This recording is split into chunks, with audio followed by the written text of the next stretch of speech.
Maybe I'm an optimist but every time I'm failing in something or something bad is happening, the first thing I think of is, well, what did I learn from this?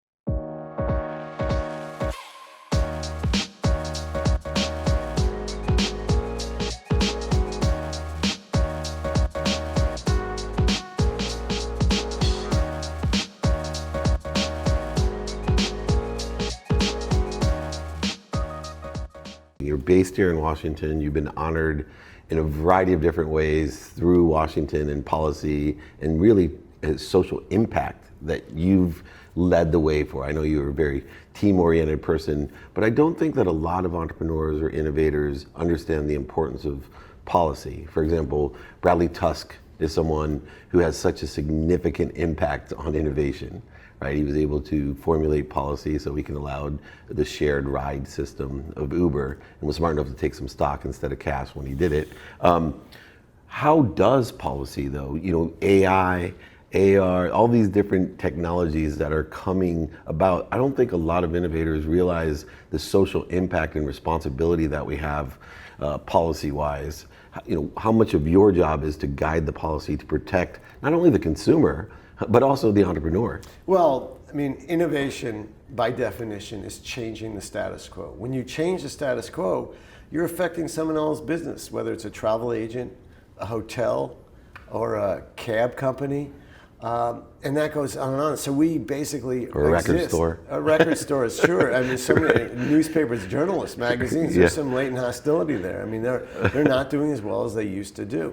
And the challenge we face is, luckily we are here in the United States where you're allowed to do stuff like that. We've been built off innovation and challenging the status quo. We have a right to petition our government, but so do those other industries have a right to try to protect themselves and use the government as levers. And they're established and they have the tons of lobbyists and they do all these things. And the tech industry, frankly, isn't that interested in lobbying. They choose their politicians on the basis of social causes, not on the basis of whether it's good or not for innovation or technology. So we start, and it's been challenging, honestly, because we start with the assumption that innovation is going to help cure the most fundamental problems we have in mankind in terms of our health, how long we live, the type of care we'll get, clean air, clean water, hunger, education, transportation. Technology and innovation are solving all these things very quickly, but at the same time, there's always going to be opposing forces. I was just on Capitol Hill most of the morning speaking with members of Congress. And let me tell you something, they always couch it in something else. So, we don't like the free trade agreement because the Mexican workers aren't being paid enough. I'm like, oh my gosh, we finally have an agreement where they're getting paid a decent wage, and now you're going to oppose it because they're not paid enough. But what they're being pushed is by forces that don't want it to happen. Or we see, obviously, the hotel workers or the hotels or you name it. Disruption occurs, and then the disruptors get disrupted. Remember, there was just broadcasting, then there was cable. Then there was satellite. Then there was streaming. And there's always, and I forget, and of course pre-recorded along the way, but there's always someone new that's going to come along and even disrupt the disruptor. And we've seen that. Look in telecom, where your background was. Yeah. The first popular product was Motorola. It got unseated by the Palm. The Palm, remember Palm? Yeah. And of course Nokia was really hot there for a while. BlackBerry was in there. Danger, there's a bunch. And now there's Apple. And that's in the course of one generation. We've had 5 super dominant, overwhelming things. I was listening to Capitol tell me that they say, oh, we got to break up these companies. They're too strong. I'm saying, these are great American companies. And before you break them up, yes, of course we should protect the little guy. The little guy always has to get in. That's when there's these debates about privacy. Oh, we'll do all these things to protect privacy. You protect for privacy. Number 1, you hurt innovation. Number 2, you know who else you hurt? You hurt the little guy, because the big guys could afford to do it. The little guy that has to comply with all these laws, you're a lawyer, you know that? Oh, yeah. It's difficult, and so it's always a balancing test. All these different things, and we have to be in there with our voice and make sure heard. I'm a human, I want privacy, but you know what? When I'm in the airport, I want less privacy because I want safety, or in my kids' schools, I want safety.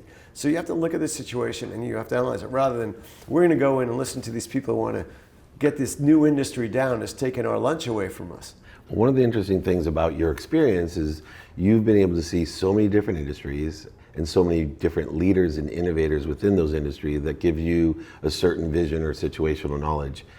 I love to leverage that. So What advice would you give to the small business CEO today if you could give him one or two just tidbits that you think could accelerate or exponentially grow their business? Well, I have 2 ninja books out, and it's because for years I've been saying to my kids and my employees and others, be a ninja.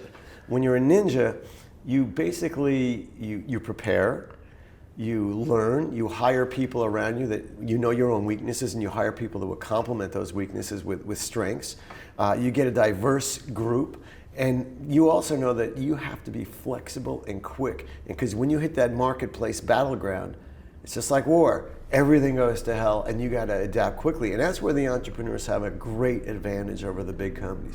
Big companies waste too much money on a bad idea. They can't adjust quickly. You have to go up so many levels, and by the time they make a decision, the marketplace has moved up 2 different levels. So what you have to do is you have to recognize your strength is that you're a startup. You could be fast. You could listen to the customers, adjust quickly, and produce something for the marketplace that matters.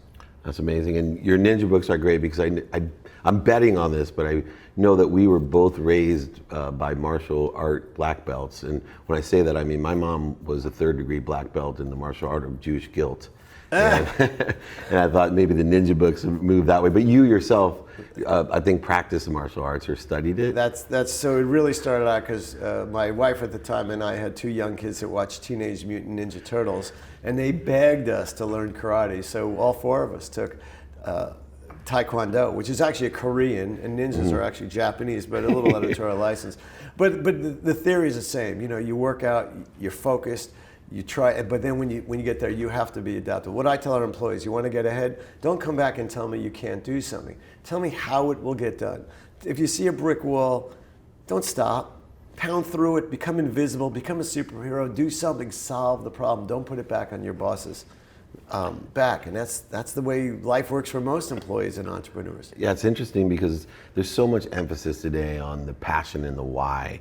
And I think it does a disservice to most innovators because there has to be a how, right? We've almost limited ourselves that first we have to figure out how and if can this be a profitable business. And I was wondering for you on the how side, how you balance knowing what you want to do, why you want to do it. And then for me, most importantly, I want to know how you're going to get it done. How do you balance those 3 things? I don't know. I mean, that's an interesting way of thinking. I don't know if I even think that way, but that's good. Sure. I like it.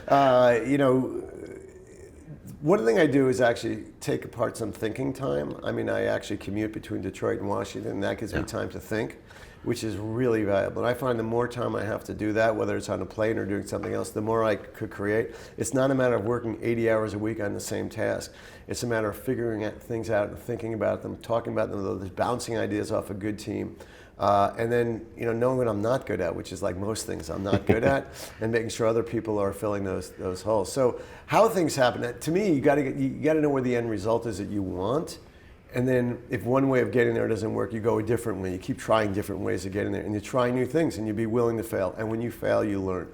I mean, maybe I'm an optimist but every time I'm failing in something or something bad is happening, the first thing I think of is, well, what did I learn from this? And I try to do that with my kids, not that successfully, honestly, but I do try. It's like, what have we learned here?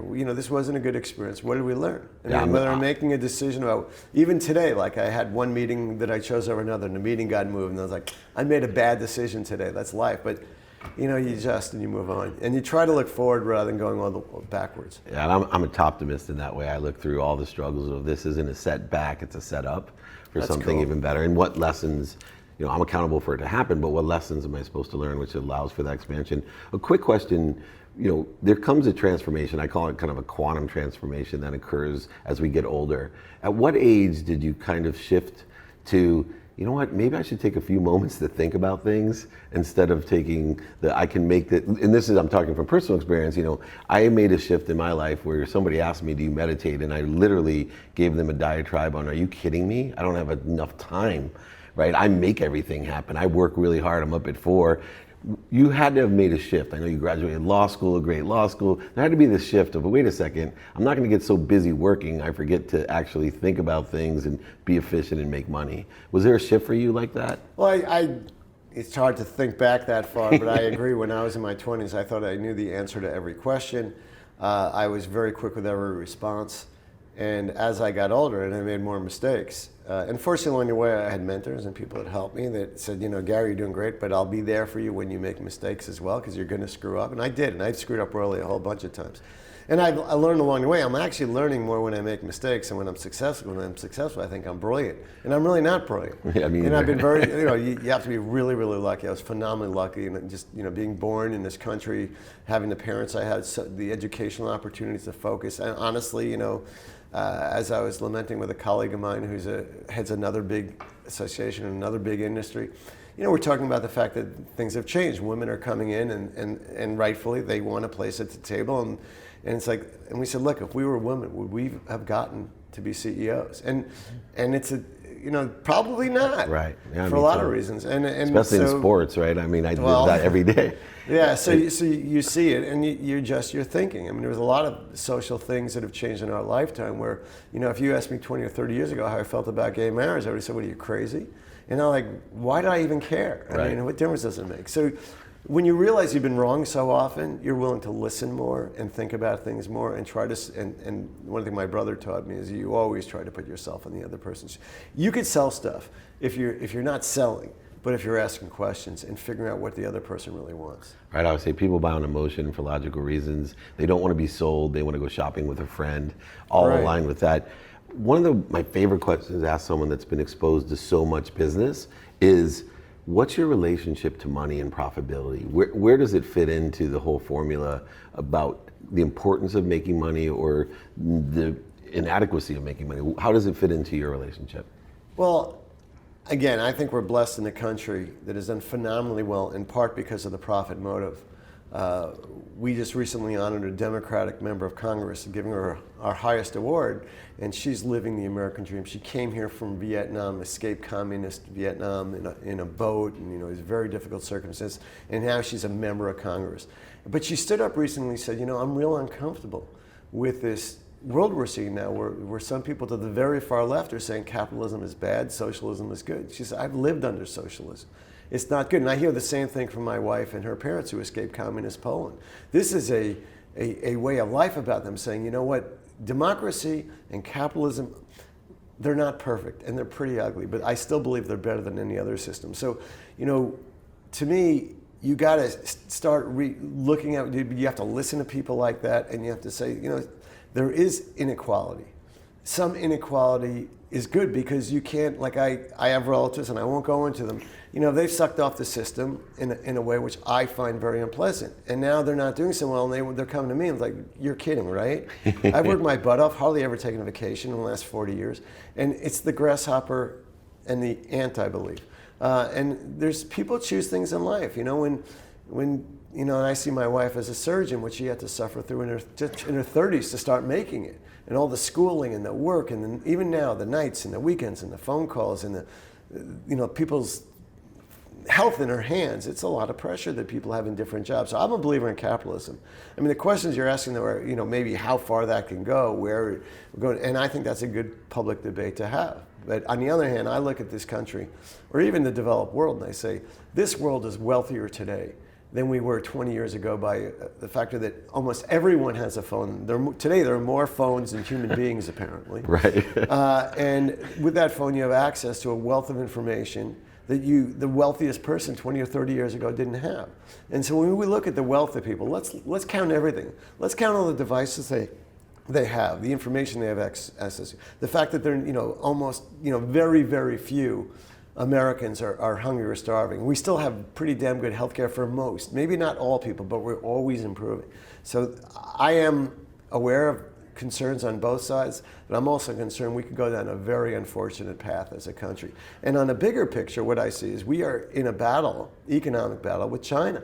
And China is going one way, and that's denial of individual human rights, no right to vote, no right to access the internet, no right to religion, no right to marry who you choose. And they have a way of living where there's no privacy. And they're gathering all this data, and they're really going to do well with artificial intelligence. They're graduating 1 million engineers a year. And here we are in the US with an exact opposite view of the world. We value privacy, maybe not as overly as the Europeans do, but we're in the middle. And we also have all these great freedoms that we just take for granted. And as my wife was just telling me this morning, the people who really appreciate this country are the ones who immigrated here. And that's the ones that are the greatest Americans in a way, which is something, hopefully the White House will get that message someday. Yeah, and I hope so as well. And we started this out with a great compliment of mutual respect and admiration of being legends, but I think your legacy will speak for itself because of the importance of the small business, the importance of innovation, and the importance, I think, of just being kind. And as far as me watching from afar and now close up your career over the years, I just wanted to thank you, and anyone that hasn't read your Ninja Future books. I know you've put out 3 books. The new one, I highly recommend, because I think it's important for people to see a different perspective, a more wide, valued, balanced perspective. Most people that I have on the show are very specific. I'm a CEO of TaylorMade, and here's my, microcosmic view. You're blessed with this great vision, and I wanted to thank you for sharing it on here with Entrepreneurs, the Playbook. Gary Shapiro with Dave Meltzer. Thank you so much. But I didn't get to thank you. I want to thank you for what you're doing. Thank you. The cause of entrepreneurship is so important, and it's so critical. It is what makes us who we are. It's what will advance the world forward. And to be such an advocate when you've been successful in so many different areas, it's a great passion, and I applaud you for it. Oh, thank you.